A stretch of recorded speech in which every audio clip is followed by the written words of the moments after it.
Hello, hello, hello. Good to see you. You get fairy dust, I get fairy dust. Little Amelie gets fairy dust, and so does Glenda, Dorothy. And I mean, I told this story. This is a true story. I was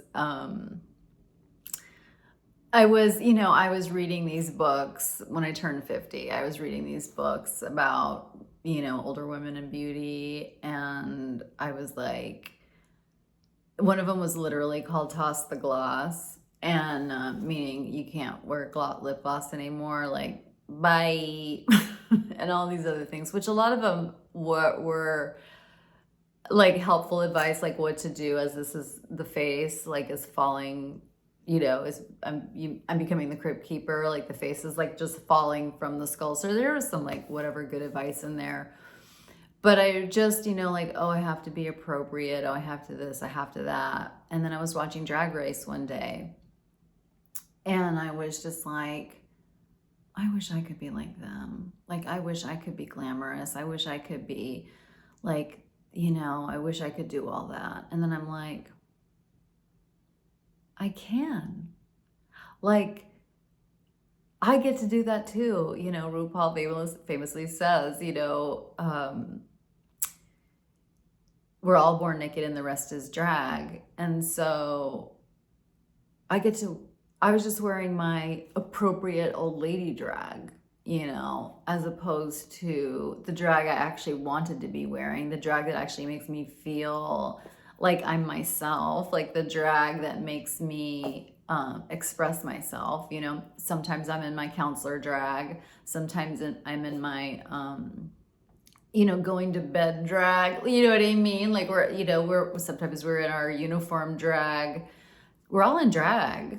It's just like, but the secret that nobody tells us, especially with CPTSD kids, like, we're trying to conform, we're trying to fit in, we're trying to be accepted, is, and especially fawns, we allow other people to tell us how we should be instead of doing what the fuck we want, wearing the fuck we want, wearing the fuck what we want. And and so years and years and years and years ago, I decided I would let my inner child dress me. And from that moment forward, it's always been a headband. Like, there's always a bow and a headband. There's always a bow somewhere. And that just helps me concretize my commitment. I get to see it all day long. It makes me smile. It makes me happy for no reason. Like, I don't have to have a reason. I just like glance in the mirror and I see this and I'm just like, I see my nails like a color I want, not necessarily the one that's like in vogue or whatever, because it just makes me happy, gives me a little lift. And so, like, we get to do what we want. And so when I made that commitment of letting my inner child dress me, that's how all that started. But somehow when it came to aging, I was like, well, I guess I'm not going to do that anymore for my fucking face or for my fucking hair. And so Drag Race, drag queens just made me feel like, well, if they can do that, if they can, show up in the world like that, I can too. I can too. And so ever since then, I've been a drag queen. Okay, so it's time for a Codependency No More lesson. And I have a feeling that this will tie in. I didn't realize that when I was starting to tell the story. But so we're on page 78, the Set Yourself Free chapter. Oh, set yourself free. And we've been talking about how, like, we have the illusion that we're trying to control the other person. We're trying to control the alcoholic or the addict, or we're trying to control them, quote unquote. We call it helping them stay clean, or like, oh, we got to control them because my life will go to fucking hell if I don't. And so we were just talking about the dichotomy of trying to control another person is a way of them also controlling us. And maybe the best way of controlling us is to think that we're controlling them. But that's the best way. It's like such a good, like if we were to design a poison, we would design the poison to taste good. And so like, and we don't even know that we're doing that to ourselves. So she's moved on to a story about, she was in a treatment center and she was talking to people who are codependent. And she says, she was talking to her spouse, you accuse me of trying to control you. And I guess I have. I've gone to bars with you so you wouldn't drink so much. I've let you come home when you were abusive. I hid your bottles, taken you to AA meetings. But the truth is, you've been controlling me. All the promises, all the words, and every time I'm ready to leave you, to walk out, you do or say the right thing to keep me from leaving, which that is what we've discussed before. That is the honeymoon or the remorse from the explosion. And then we think that it's actually fine, but it's just us falling for it, falling for the false promise, falling for the words. I'll plug my book real quick, the Ladder of Trust book. We don't do that when we use our tools, the Ladder of Trust. So I'm writing it now, so it's not out yet, but maybe it will be by the time someone sees this. So hi, I wrote it already. It's in Amazon. Okay, so, but and this usually never happens. The person admits it. He said, yes, I have been trying to control you. And then he says, and I've been doing a pretty good job of it. Like they're not, the fact that they're doing this to you, that they've got you all stirred up and chasing them, is by design. Like they know what they're up to. They may not have words for it. This person, usually this doesn't happen. Like I said, don't expect the person who's trying to control you to admit that. But this is what I wanted to read. When we attempt to control people and things we have no business controlling, we are controlled.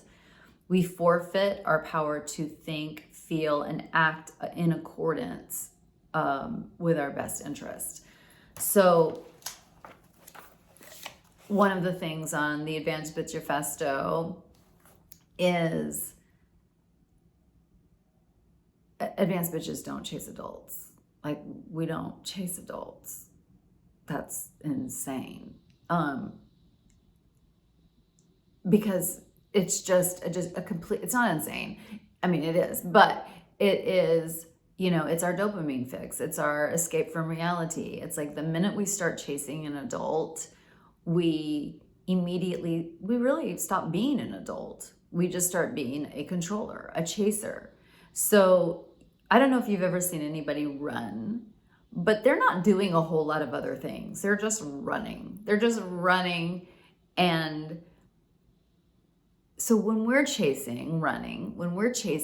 running after a person, trying to change ourselves or trying to, go to the bar to just make sure they don't drink too much or allow them to do destructive behaviors to our relationship, just chasing, trying to get somebody to be different, we are not living. And because we're chasing. So we get to chase or we get to live. And at some point we have to make the choice. We frequently lose control of ourselves. Often we are being controlled not just by people, but by the diseases themselves. So it's like the alcoholic, if we're with an alcoholic that's still drinking, we're letting their alcoholism control us. Like we're upset at the alcoholism. Like, this person drinks too much. And yet I'm letting the person who does that control me. It's like one step removed from drinking the alcohol myself. Chasing an alcoholic is just another disease. It's like they're alcoholics. We can't complain about the alcoholic that drinks because that's what an alcoholic does. Somebody that wants to drink and then live the consequences of that life, they get to do that. And so for us to say that we don't want them to do that is us also taking the drink, I mean, like I said, it's like vicariously, like that person drinks and I'm going to chase them. I've just vicariously taken that drink. And so the thing that I'm mad about or complaining about, I am actually doing. And again, what has freed me is understanding that it's an exercise in futility to begin with, that I'm getting something out of it. It's, they get the alcohol, they get the dopamine hit from their alcohol. I get the dopamine hit from chasing the alcoholic. And so if I do that, if I'm chasing dopamine, then I'm not living. I miss all of this. And I'm sure as hell not going to sit for hours to do something that brings a little spark to my life. I'm not going to, think about how I want to show up in the world because I'm too busy chasing. And so, so again, it's chasing other adults is a prison that we create for ourselves, and we will miss our life if we can keep doing it. So I hope that was helpful. Love you. Bye.